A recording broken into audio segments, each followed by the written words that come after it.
So as promised, standard format this week for the intro. Hours in the shop this week is 5 hours and 15 minutes. Hours to date is 613, and forecasted finish date is around October of 2030.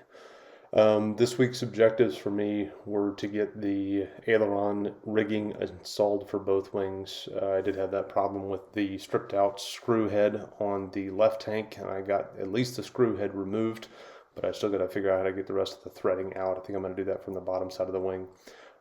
This is another air test for the fuel tanks. I did discover that the only leak that I had in the tanks was between the vent valve stem that sticks out from the inboard rib and the balloon itself on both tanks. So I did the Soapy water test on both tanks, and I'm extremely happy to report that both tanks hold extremely well. I have a very high degree of confidence that both of those tanks are going to hold for the longevity.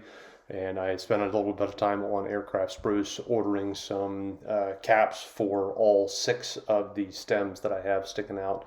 If you guys remember, I did add 2 fuel stems for a return line, and that's dependent upon the engine configuration and also some other choices later on down the road. So this part of the video is me trying to get the fuel tanks fitted to the wings.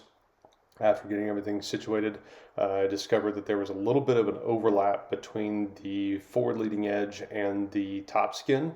So unfortunately, the only thing that made sense to me was to take a Dremel tool very, very carefully and actually carve off maybe 1/128th of an inch, some very, very small amount to be able to get those to nest and seat properly.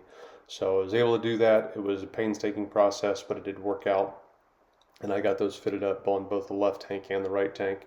The right tank, you see me messing with the Z-clip. The Z-clip had a little bit of an interference with the main spar, so I had to get the Z-clip ground down as well. Again, we're talking minuscule amounts of material that are coming off, something that I probably should have taken off when I was deburring everything. Maybe I just didn't deburr enough. So got that situated and got that tank attached.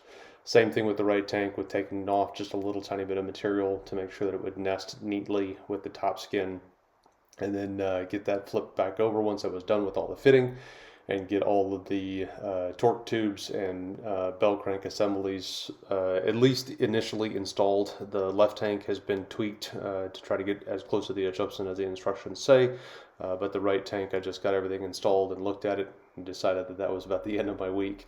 I had spent a lot of time bent over with my back starting to hurt and whatnot, and decided that was a good point to end. So this coming week, I should be able to start getting a little bit more progress with the ailerons.